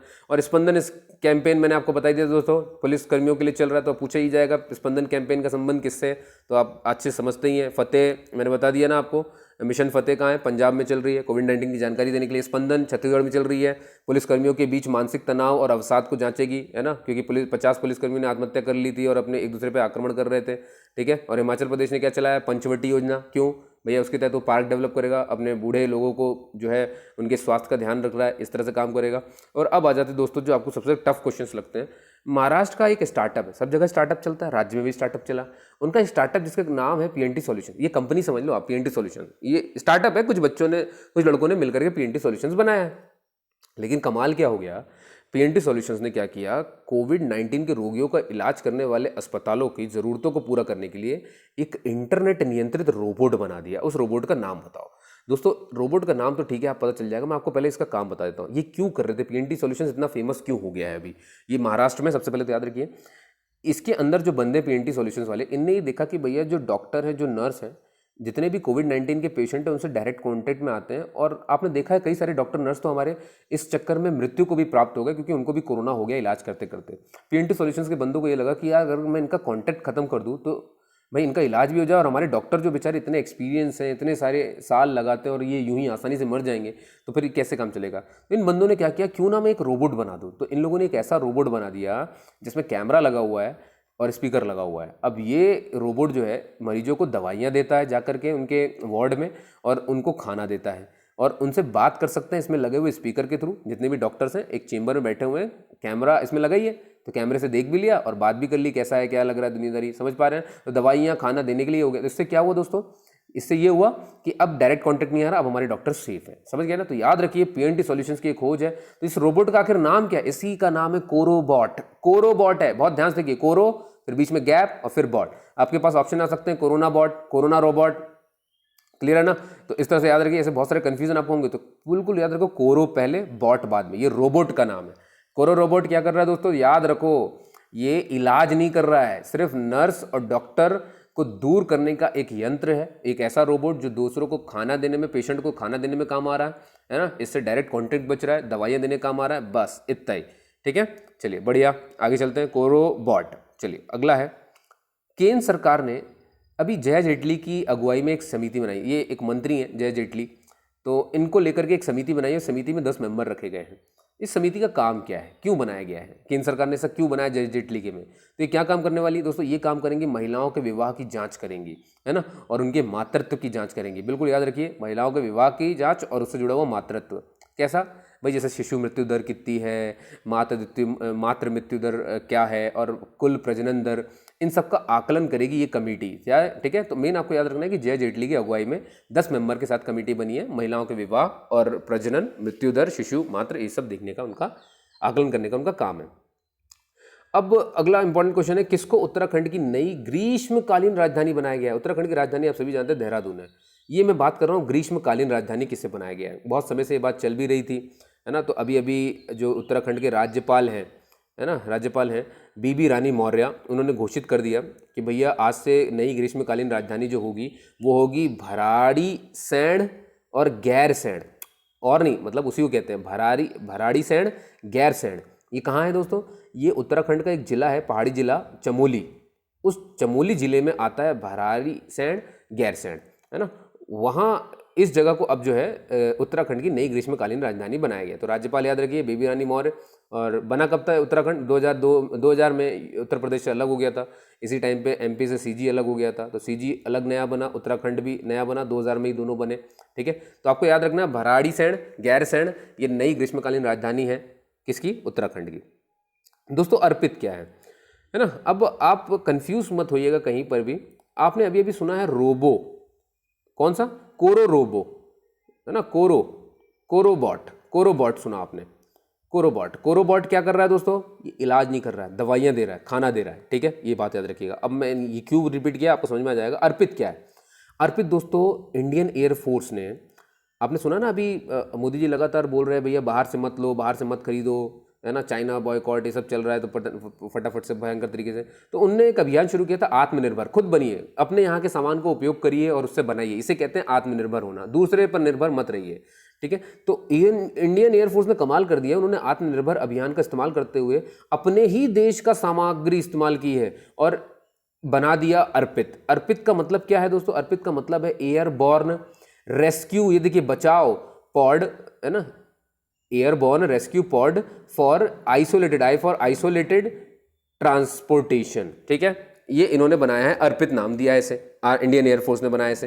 क्यों बनाया दोस्तों? जैसे क्या होता है कि कई बार बहुत ऊंचाई में हमारे कोविड-19 के पेशेंट फंसे हुए हैं, बहुत दूर दराज एरिया में कोविड-19 के पेशेंट फंसे हुए हैं। अब बात है कि अगर हम वहाँ जाएंगे, हमारे एयरफोर्स के बंदे जाएंगे, तो हो सकता है उनको भी हो जाए, और ये रिस्क हम ले नहीं सकते हैं भैया, है ना। हमारे सेना के वो उनका काम है बचाना, लेकिन उनकी जान को जबरन भी तो खर्च नहीं करना है। जितना हो सके हमने साइंस इस्तेमाल किया, तो इंडियन एयरफोर्स ने बना लिया भैया एक काम करते, एयरपोर्ट बनाओ, ठीक है। तो एयरपोर्ट क्या, दूर दराज के इलाकों में और बहुत ऊंचाई में स्थित कोई पेशेंट होगा तो उसको ला करके निकाल के ले आएगा, ठीक है। और आप यकीन नहीं मानेंगे, ये सिर्फ 60,000 में बन गया। देखिए जरा आत्मनिर्भर अभियान ने क्या किया है, तो इंडियन एयरफोर्स ने ये बनाया, ठीक है दोस्तों। मैं फिर से रिपीट करता हूँ, तो अर्पित क्या कर रहा है दोस्तों? अर्पित का काम ये है कि वो दूर दराज में फंसे लोगों को निकाल करके लेके आएगा, ठीक है। लेकिन कोरोबॉट क्या कर रहा था दोस्तों? वो दवाइयां और वो सब दे देगा, ठीक है। अभी और देखते जाओ, ये देखा। अगला क्वेश्चन है दोस्तों, चालू वित्त वर्ष 2020-21 के दौरान मनरेगा के तहत, मनरेगा का नाम आ गया ना, कितने रुपयों का आवंटन किया गया? अब 2000 से 21, ये देखिए 1 साल का है पूरा, तो आपको पता होना चाहिए कितना रुपया दिया गया है मनरेगा को, कि वो अपने लोगों को दे सके जो काम करने वाले, जैसे पार्क डेवलप करना, पंचवटी योजना के तहत, है ना, हिमाचल प्रदेश में आपने देखा था। तो टोटल आवंटन जो सरकार ने किया है वो किया है 1,01,500 करोड़, 1,01,500 करोड़। बस ये आंकड़ा याद रखिए, मनरेगा को इतना आवंटन किया गया है इस साल के लिए, बस। क्वेश्चन आना होगा तो इसमें से आ जाएगा, ठीक है। अब अगला क्वेश्चन है दोस्तों, किस संस्थान ने आर्टिफिशियल इंटेलिजेंस, समझ रहे हैं ना, आर्टिफिशियल इंटेलिजेंस आधारित कोविड-19 परीक्षण किट का विकास किया? अब बहुत कंफ्यूजन हो जाएगा कि भैया रोबोकॉप, अर्पित, है ना, वो सॉरी कोरोबॉट, अर्पित, और अब आ गए अपन ये IIT किट। देखिए ध्यान सुनिए, अच्छे से क्लियर रखिए। अर्पित जो कि इंडियन एयरफोर्स ने बनाया हुआ, ये क्या काम कर रहा है? दूर दराज के पेशेंट जो वहाँ फंसे हुए उन्हें सिर्फ निकाल के लाएगा, ये बात क्लियर होगी। अगर इन पेशेंट को मैं हॉस्पिटल में रख दूँ, तो मैं नहीं चाहता मेरा डॉक्टर इनके कॉन्टैक्ट में आए, तो कौन है इनके साथ जो इनको दवाई वगैरह शेयर करेगा? ये कौन होगा? ये होगा अपना कोरोबॉट। ये क्लियर होगी दोस्तों, है ना। लेकिन बात ये है कि भाई अर्पित जब उनको लेने गया तो पता थोड़ी कि वो बेचारे हैं भी कि नहीं है, तो उनको टेस्ट तो करना पड़ेगा, तो उनके लिए टेस्टिंग किट होनी चाहिए। तो भैया IIT हैदराबाद ने एक टेस्टिंग किट बनाई हुई है, ये आर्टिफिशियल इंटेलिजेंस है, सिर्फ 20 मिनट में सामने वाले बंदे को बता देगी कोविड-19 है या नहीं, और 600 रुपये में बनी हुई है, इसलिए बहुत बड़ा ये रेवोल्यूशन ला सकती है। क्योंकि अभी जो जांच होती है वो 4500 से 6000 के बीच में होती है जांच टेस्टिंग की, और ये देखो सिर्फ 600 रुपये में टेस्टिंग कर देगी, 20 मिनट में बता देगी। IIT हैदराबाद का कमाल है। यानी कि अब देखो दोस्तों, पूरी कहानी अपन जोड़ते हैं। मान लो वो बहुत दूर कोई फंसा हुआ आदमी है, तो अपन क्या भेजेंगे? अर्पित, इंडियन एयरफोर्स की, वो उन्हें लेकर के आएगी। अब उनकी जांच भी तो करनी पड़ेगी, श्योर करना पड़ेगा है कि नहीं है। IIT हैदराबाद की किट यूज़ कर लो, और भाई मान लो वो मिल गया पॉजिटिव, तो अब उसे अपन भर्ती कर देंगे, तो उसकी सेवा कौन करेगा? खाना वाना कौन देगा? ये देगा अपना कोरोबॉट। ये बात क्लियर होगी। अर्पित लेके आएगा, IIT हैदराबाद की आर्टिफिशियल इंटेलिजेंस किट 20 मिनट में पता करेगी है या नहीं, अगर हुआ तो उसकी सेवा रोबोट कर देगा। ये बात क्लियर हो गया, बहुत बढ़िया दोस्तों, ऐसे याद रखो, ऐसे पढ़ोगे तो आपको करंट अफेयर क्लियर रहेगा। किस राज्य ने एक online waste management platform launch किया? ये देखिए अपने आप में ही पहला है ऑनलाइन वेस्ट मैनेजमेंट, भैया वेस्ट को मैनेज कर रहे हैं ये ऐसा है। तो ये आंध्र प्रदेश ने किया है दोस्तों, है ना। याद रखिए मैंने क्या बोला था, आर्टिफिशियल इंटेलिजेंस, है ना, क्वेश्चन का आंसर था IIT हैदराबाद ने बनाया हुआ है, ठीक है। अभी इन यूनिवर्सिटीज़ की रैंकिंग भी पढ़ेंगे लास्ट पेज में अपन, वो भी देखेंगे। तो अभी याद रखिए कि ये जो ऑनलाइन वेस्ट मैनेजमेंट प्लेटफॉर्म है, ये आंध्र प्रदेश ने डेवलप किया हुआ है। इस प्लेटफॉर्म के माध्यम से होगा क्या, देखिए ध्यान से, इनने क्या किया, देखिए आंध्र प्रदेश में बहुत सारे कचरा जो है ना, वो नदी में प्रभावित यानी जल में छोड़ दिए जाते थे। अब उसमें कुछ ठोस भी होता था, है ना, मतलब कुछ खतरनाक है, कुछ खतरनाक नहीं है। और मालूम चला कि भैया कोई ई वेस्ट यानी जैसे कोई मोबाइल खराब हो गया, कुछ भी उपकरण कोई खराब हो गया, उनका इलेक्ट्रॉनिक्स जुड़ा, वो भी मान लो नदी में पड़ा हुआ है। इससे पूरा जैव विविधता नष्ट हो रही थी। तो इन्होंने क्या किया है, ऑनलाइन प्लेटफॉर्म बना लिया है। ऑनलाइन प्लेटफॉर्म से क्या होगा कि जितनी भी कंपनीज जो अपना वेस्ट छोड़ती हैं, उस वेस्ट को अलग अलग कर सकेंगे इससे, है ना, और अलग अलग करके फिर उसे किसी नियामक को दे देंगे, भैया लो आप इस वेस्ट का जो इस्तेमाल करना कर लो।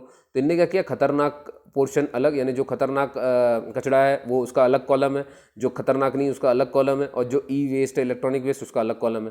फिर जैसे ही अलग अलग हो गए कचरे, है ना, इस मैनेजमेंट के तहत ऑनलाइन होने से क्या होगा कि जो कंपनी है वो डायरेक्ट ही बता पाएगी कि भैया ये हमारा खतरनाक है, ये हमारा गैर खतरनाक है, और ये हमारा ई वेस्ट है, तो वो खुद ही इसमें पुट कर देंगे। फिर हमने जब अलग अलग बना लिया है, तो बस अब ये क्या होगा कि जो इसको खतरनाक चाहिए, जो रिसाइकल कर सकता है खतरनाक को, वो कंपनी खतरनाक कचरा ले जाएगी। जो रिसाइकल कर सकता है गैर खतरनाक को, वो कंपनी गैर खतरनाक ले जाएगी। जो रिसाइकल कर सकता है ई वेस्ट को, वो ई वेस्ट को ले जाएगी। समझ गया ना। तो इस तरह से इन्होंने मैनेजमेंट कर दिया है। तो ये किसने किया दोस्तों, और ये अपने आप में बिल्कुल पहला, और ये किया है आंध्र प्रदेश ने, ठीक है, जैव विविधता को बचाने के लिए। चलिए अगला है दोस्तों हमारे पास कि सरकार ने सभी BS, ये देखिए BS क्या होता है, आपको मालूम है हमारी गाड़ियाँ जब चलती हैं रोड पर तो उनसे बहुत सारा धुआं निकलता है, पॉल्यूशन निकलता है, लेकिन गाड़ियाँ वो बैन होंगी जो बीएस को फॉलो नहीं करेंगी। बीएस, बी मतलब भारत, एस मतलब स्टैंडर्ड। तो भारत में एक स्टैंडर्ड तय किया गया, एक नियम तय किया गया, भैया इससे ज़्यादा पॉल्यूशन आपकी गाड़ी करनी नहीं चाहिए। तो इस तरह से हमने BS1 बनाया था, BS2 बनाया था, और समय के साथ हम बदलते चले जाते हैं। तो इस बार हमने BS6 की घोषणा की हुई है। तो BS6 आया तो बनी बात है कुछ नियमों में बदलाव होगा। तो अब BS6 के तहत पंजीकरण होगा गाड़ियों का, मालूम है ना, रजिस्ट्रेशन होता है हर गाड़ी का, तो अब BS6 में होगा। तो पंजीकरण में नियम क्या क्या बदले गए हैं वो देखिए। तो क्वेश्चन ये है कि BS6 के आधारित मोटर वाहन जितने भी होंगे, रजिस्ट्रेशन के बाद जो उनका विवरण है के साथ कौन सा रंग की पट्टी लगानी अनिवार्य है। मतलब अगर अब जो गाड़ियां बन रही हैं तो उनमें BS6 तो लागू होगा ही होगा, ये स्टैंडर्ड तो लागू करना पड़ेगा, वरना भारत में चल ही नहीं सकती वो। जब ये लागू होगा तो इसके तहत एक कौन सी रंग की पट्टी बिल्कुल अनिवार्य कर दी गई है। तो वो पट्टी है दोस्तों हरे रंग की 1 सेंटीमीटर की पट्टी, ठीक है। कहाँ लगाई जाएगी? विंडशील्ड के ऊपर लगाई जाएगी, ठीक है। और ये लागू होगा 1 अक्टूबर 2020 से। 1 अक्टूबर आने वाला समय है, अभी आया नहीं है। तो 1 अक्टूबर से हरे रंग की पट्टी लगेगी। यही नहीं है दोस्तों, BS में अब नया है तो कुछ ना बदलाव होंगे। तो जो भी नंबर प्लेट होती है हमारी, है ना, अब आप आसानी से पता कर सकते हैं कौन सी पेट्रोल की गाड़ी है, CNG की गाड़ी है, और कौन सी डीजल की गाड़ी है। मान लीजिए कि कोई गाड़ी है ना, तो अब उसके नंबर प्लेट पे एक स्टिकर लगा रहेगा। अब ये स्टिकर कैसे काम करेगा? देखिए, मान लो अगर वो गाड़ी पेट्रोल से और CNG से चलती है ना, कोई इन दोनों में से कोई भी हो, पेट्रोल और CNG चलेगी, तो उसके नंबर प्लेट पर जाकर के देखना, उसके नंबर प्लेट पे आपको जो कलर मिलेगा वो हल्का नीला होगा। हल्का नीला स्टिकर लगा होगा। हल्का नीला अगर स्टिकर लगा हो नंबर प्लेट पे, समझ जाइए कि गाड़ी पेट्रोल और CNG चलती है। लेकिन अगर उसी नंबर प्लेट पर एक नारंगी कलर की पट्टी चिपक जाए, स्टिकर चिपक जाए, समझ जाओ कि वो डीजल चलने वाली गाड़ी है, ठीक है दोस्तों। नारंगी यानी कि संतरे कलर यानी ऑरेंज कलर हुआ तो वो डीजल चल रही है, और अगर लाइट ब्लू कलर हुआ तो वो पेट्रोल और CNG चल रही है, ठीक है। तो ये सारी बातें BS6 में कही गई हैं, ऐसे बदलाव किए जाएंगे। और हरे रंग की पट्टी तो आपने देख ही लिया, वो हो गई होगा, बाकी सारी ठीक है। अब दोस्तों एक आपने अर्पित पढ़ा था, अब आपसे मैं पूछता हूँ अनन्य क्या है। अनन्य क्या? अनन्य एक स्प्रे है दोस्तों, सबसे इंपॉर्टेंट बात है, ठीक है। इसे बनाया है किसने? Defence institute of advance technology, Pune, आप सभी जान रहे हो पुणे। ये डाइट कहते हैं शॉर्ट में, है ना, defence institute of advance technology ने बनाया है। काम क्या है? सबसे इंपॉर्टेंट दोस्तों, स्प्रे किस बात का? अगेन कोरोना वायरस के लिए, और कोरोना वायरस को पूरी तरीके से खत्म कर देगा ये स्प्रे। ऐसा है क्यों बनाया गया? हॉस्पिटल में आपने देखा है कि जब भी हम किसी की जांच करते हैं, ये हॉस्पिटल वगैरह, या कोई पेशेंट को जब हम एलिवेटर से ऊपर ले आ रहे हैं तो वो बटन को टच करता है, जगह जगह पे टच करता है, उपकरण को टच करता है, गैलरी में घूमता है, वहाँ से जाता है ना। अब बात है कि वायरस तो वहाँ चिपक गया है भाई। मान ले वो उसने कि पेशेंट ने दरवाजे को टच कर दिया, दरवाजे में टिका हुआ है ना, कोई गलियारा, कोई कमरा, है ना, एलिवेटर के बटन, कुछ भी हो सकता है, किसी को भी छू, यहाँ तक कि मास्क भी अगर उसको दिया हुआ है तो भैया बार बार वही मास्क दोगे तो उसका तो वायरस कभी खत्म ही नहीं होगा। तो मास्क, तो ये स्प्रे एक ऐसा स्प्रे बनाया है डाइट ने, आप छिड़क दो, मास्क में भी छिड़क दोगे, आपने उसे पहना हुआ है तो भी मालूम चलेगा कि वायरस वहीं के वहीं खत्म हो गया, इतना सॉलिड है। तो अब दोस्तों हमारे पास कहानी क्या है, हम पूरी इसे इकट्ठा कर लेते हैं, ठीक है दोस्तों। अब देखिए, मान लीजिए कि हमारा अर्पित उड़ के गया, एक बंदा है यहाँ पर, वो हमें बीमार सा लग रहा है, लेकिन हमारी आर्मी, हमारा एयरफोर्स ने अर्पित को भेजा, ये निकाल के ले आए, इसकी चेकिंग होगी। चेकिंग किससे होगी दोस्तों? याद है ना, 20 मिनट में चेक करने वाला वो किट, जिसे IIT हैदराबाद ने बनाया हुआ, आर्टिफिशियल इंटेलिजेंस वाला, 20 मिनट में उसे चेक कर देगा। अगर वो पॉजिटिव पाया गया तो हम उसे हॉस्पिटल में भर्ती कर देंगे, ठीक है। अब बात ये है कि ये हमारा रोबोट उसकी सेवा करने जाएगा। रोबोट का नाम क्या है? कोरोबॉट नाम रखा गया है उसका। कोरोबॉट उसकी सेवा करेगा, दवा देगा। लेकिन बात है कि जब ये इसे देगा तो रोबोट भी तो इन्फेक्टेड हो सकता है। और फिर मान लो कि ये डॉक्टर अगर इसे रिपेयर करने चाहे या कोई मैकेनिक रिपेयर करने चाहे तो इसमें तो मान लो वायरस रहा तो कैसे होगा? इसीलिए अब कौन काम आएगा? अनन्य स्प्रे। अनन्य स्प्रे से हम इस क्या कहते हैं, इस कोरोबॉट को जो है डिसइंफेक्ट कर देंगे, कोरोना वायरस में से खत्म कर देंगे, पूरी बॉडी पे से छिड़क देंगे। अब इसकी सर्विसिंग कर लो, समझ गए आप बात? तो इस तरह से पूरा याद रखिए, आपको क्लियर हो जाएगा क्या अर्पित, क्या इंफॉर्मेशन टेक्नोलॉजी वाला, आर्टिफिशियल इंटेलिजेंस वाला, है ना, क्या कोरोबॉट कर रहा है और क्या अनन्य कर रहा है, ठीक है। अनन्य एक स्प्रे है, कोरोबॉट सर्विस देगा, है ना। ये क्लियर हो गया आपको दोस्तों? बहुत बढ़िया। अगला है दोस्तों हमारे पास कोविड बीप क्या है। कोविड बीप भी बहुत चला है। अब कोविड बीप में कोविड क्या है ये पूछ लेगा तो अब आपको ये लगेगा कोरोना वायरस, है ना, ये मत सोच लीजिएगा इस तरह से, कोरोना वायरस इन्फेक्टेड डिजीज, नहीं। कोविड का मतलब यहाँ कोविड बीप जब लिखा हो ना तो कोविड का ये मतलब है, C for continuous, O for oxygenation, and V vital information detection, ठीक है।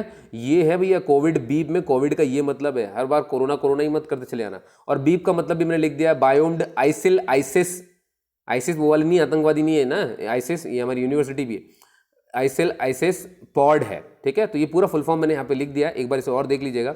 ये है क्या, क्या करेगा? ये वायरलेस है, देख रहा है, और साइकोलॉजिकल पैरामीटर मॉनिटरिंग सिस्टम है। मतलब जैसे मान लो कि कोई बंदा जो है बीमार है तो उसको बिना टच किए, है ना, बिना टच किए आप ये जो है उसके पैरामीटर्स ले सकते हैं कि भैया उसको कितना तापमान है, कितना बुखार है, दुनियादारी, ये सब चीज़ें इसमें बताई गई है। मॉनिटरिंग सिस्टम है। क्लियर हो रहा है दोस्तों? इससे क्या होगा कि जब छुओगे नहीं एक वायर को, अब भाई मान लो एक ही मशीन है, यही वायर से मैंने इस पेशेंट को छुआ, तो मान लो अगर ये कोविड-19 निकल गया और इस वायर से मैं दूसरे को छूंगा तो दिक्कत होगी, तो वायर हटा देते हैं अपन, बिना वायर के अगर काम करें तो कितना अच्छा रहेगा। तो हॉस्पिटल में बहुत सारी टेक्नोलॉजी अब इस्तेमाल की जा रही है दोस्तों, और सब पे नजर रखिए, अनन्या, अर्पित, है ना, रोबो, कोरोबॉट, ठीक है, स्प्रे वगैरह सब ध्यान रखिए। तो इसी तरह से अब इन्होंने कहा कि भैया अब हमें अगर जांच भी करनी किसी नॉर्मल आदमी की, एक काम करो किसी को छूना ही बंद करो। तो अब उन्होंने बना लिया कोविड बीप, है ना, कोविड बीप, ठीक है, बीप का साउंड ये सब ध्यान रखते हुए कोविड बीप, तो बिना छुए उसको किया जाएगा। तो ये आप देख रहे हैं ना, एसिक्स जो है हमारा आईसीएस मेडिकल कॉलेज है, इसने आईआईटी हैदराबाद तो भैया काम करेगा ही करेगा, इसी ने बनाया था ना आर्टिफिशियल इंटेलिजेंस 20 मिनट में वो करने वाला, देख रहे हो आप, आईआईटी हैदराबाद कहाँ कहाँ आ रहा है ना। तो इन्होंने ही बना लिया भैया, काम करते वायरलेस ही बना लो, बिल्कुल छूना ही बंद कर दो, है ना, सब सुरक्षित हो जाएगा। तो आईआईटी हैदराबाद बहुत बढ़िया काम कर रहा है, इसका ध्यान रखिए। तो आईआईटी हैदराबाद और परमाणु ऊर्जा विभाग की मदद से आईसीएस मेडिकल कॉलेज ने, हमारे ईसीआईसी ने इसे बनाया है, ठीक है दोस्तों।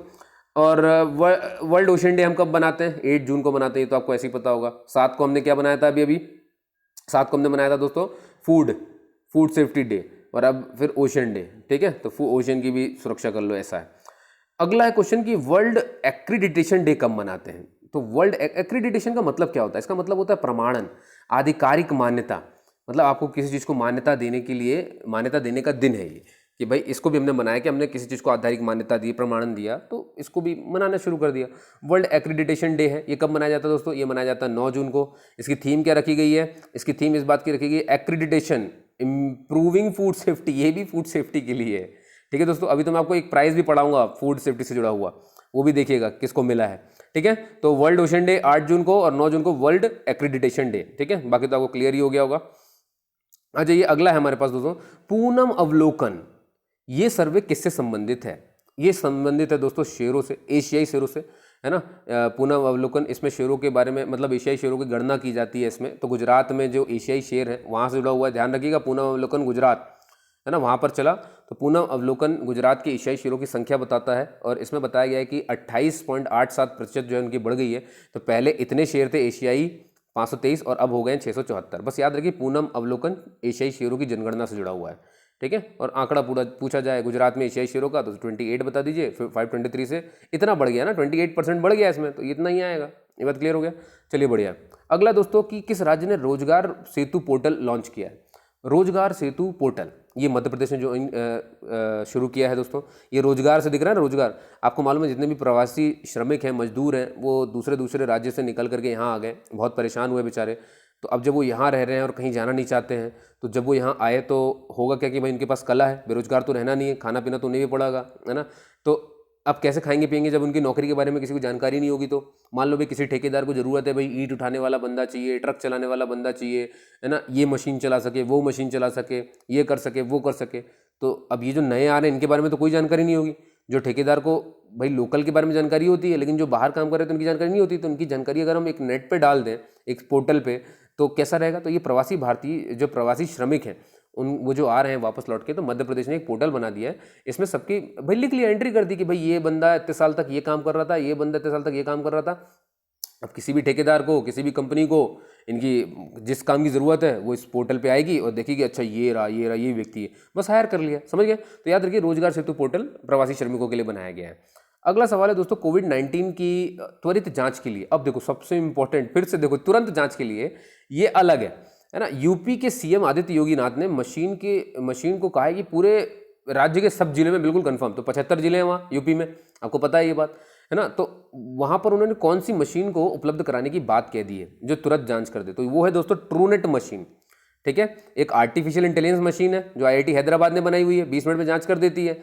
लेकिन उससे पहले की जो मशीन थी ट्रूनेट मशीन किसने, क्या है ये ट्रूनेट मशीन? देखिए दोस्तों, ट्रूनेट मशीन जो है एक्चुअली में टीबी की जांच करती है, ट्यूबरक्यूलोसिस, मालूम है ना, खांसी में खून आ जाए वो वाली जांच, तो ये ट्रूनेट वो करती थी। अब आप सोचेंगे कोविड-19 की जांच के लिए कैसे हो रहा है? तो दोस्तों देखा गया है कि ये इसकी भी जांच करेगी, क्योंकि ट्यूबरक्यूलोसिस खांसी से जुड़ा हुआ है, और इसमें भी आपको देखा है ना, खांसी तो आती है, तो इसकी जांच का इस्तेमाल इसमें किया जा सकता है। और ये कह दिया है आईसीएमआर ने, है ना। ICMR कौन है हमारी, इंडिया की Indian council of medical research. इसने कहा है कि ठीक है आप ट्रूनेट का इस्तेमाल कर सकते हो, इसीलिए योगी आदित्यनाथ जी ने पूरे 75 जिलों में बिल्कुल भैया बोल दिया है ट्रूनेट मशीन को बिल्कुल वहाँ पहुँचा लो।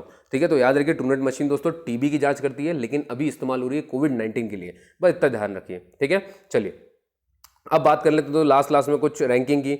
तो ये आपको मालूम है ना, वर्ल्ड यूनिवर्सिटी रैंकिंग आती है, तो ये 2021 की रैंकिंग है, क्यूएस वर्ल्ड यूनिवर्सिटी रैंकिंग।